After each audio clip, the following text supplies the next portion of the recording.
It was not the wage bill. It was pending bills. Sorry, pending. Yes. So in the same regard, do you find that it is time that we reduce some of these bodies so that we can reduce this burden on the common wananchi? It is inevitable that somewhere along the line, as government, we must rationalize. Because are we duplicating? Are some of the entities actually duplicating functions? But that is something that must be done professionally and systematically, and then we can pronounce ourselves to the Kenyans as we go ahead. But clearly, when I spoke to the PSS a few weeks ago, I think you captured it. One of the things that we said is that we also need to make sure that we are doing an audit of our skill sets and our performance and the entities, because you may find that there is excessive duplication in certain areas where, if we worked smart, we can find fewer institutions undertaking some of these challenges. So this is something that must be done rationally, professionally, and in accordance with the law. But it is a very, very serious issue, not just within public entities, but even within government itself.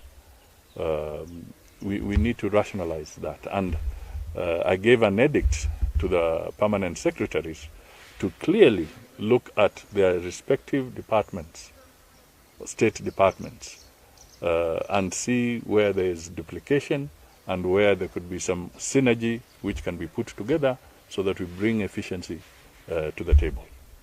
My final question, we only have 7 years to the Vision 2030. Mm-hmm. And if God grants you the 2 terms, you will still be in service to the public. In regard to the same, do you see a scenario where we shall be able to achieve maximum the goals that we intended to in the remaining time, 7 years? Clearly, we will have to do an audit, and that process, in my view, has already started systematically, because within 7 years, we have to, first of all, take an audit out of the programs that we set out to achieve within the Vision 2030. What has been achieved? What can realistically be achieved in the remaining 7 years? And what may have to be carried forward? These are issues that we will have to undertake. And obviously, right now, the experts in government and these institutions have started thinking about 2063, when Kenya will be 100 years old. So that process has started. It may not be visible openly, but it is being done professionally by various departments, particularly spearheaded by the Department of Planning. That is really their core aspect, to start the preparation and an analysis and an audit of where we are since Vision 2030 was launched and what we need to do. In some instances, the priorities may vary as we go ahead. Thank you. Thank you very much. Yes. Just a quick one. On each of the pending bills, the 1 trillion pending bills, Mm-hmm. is there any plans of the government to start offsetting those bills and of the state corporations that are not performing? Maybe what actions do you plan? First of all, on the pending bills, I know for a fact that a committee was set up and it took stock of all these bills and it made certain recommendations. But it also calls for an audit, because as much as we may talk of the figure of about 1 trillion plus, we also have to go through a verification exercise. How much of that is genuine? And how much of it is inflated or concocted? Yeah. So those details must come out. All right. But on the figure, it's there. Now, apart from that, we also have the challenge of court cases where awards have been made. You know, so it's quite a challenge. Yeah, I'm talking professionally, but this is from a political perspective. When you see people walking in the streets and sometimes shouting, in all sincerity, do you think that the government of Kenya could have accumulated bills of 1 trillion from August last year to this time? Is it possible? So we are we are carrying a skunk from another, if I may use that word. We are carrying a skunk from somewhere else. Because it's not a bill that has accumulated in the last 6 months. Yeah? It's an accumulation of either commissions or negligence or omissions, and it has now blossomed. Yeah? It is now full blown. So we need to find a way of treating it, and it has to be done professionally. All right?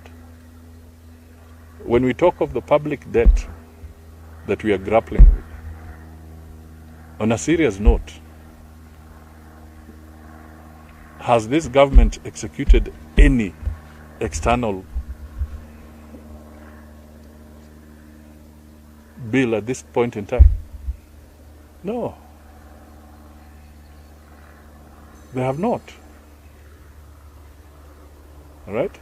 Apart from programs where you're talking with the normal World Bank or the normal IMF partners and the other development partners, where maybe certain commitments have been made over time, you cannot say that this government has gone and already signed huge commitments.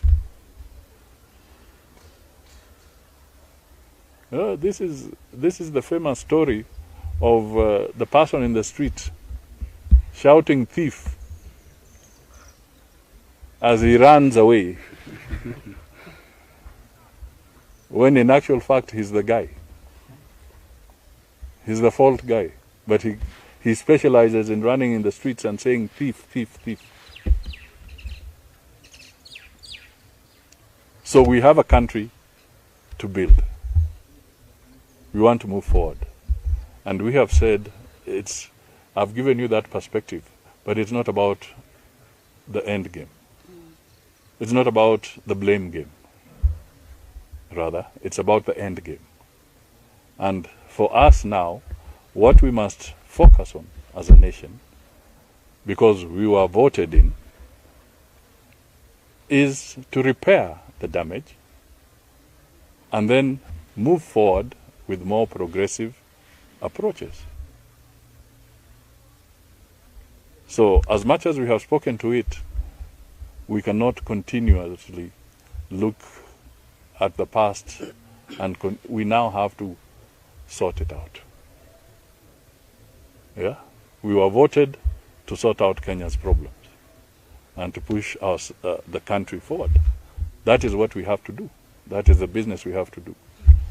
The only thing I was trying to say, but please put it in perspective as members of the media. You know you are very important. You are very important players in getting people to appreciate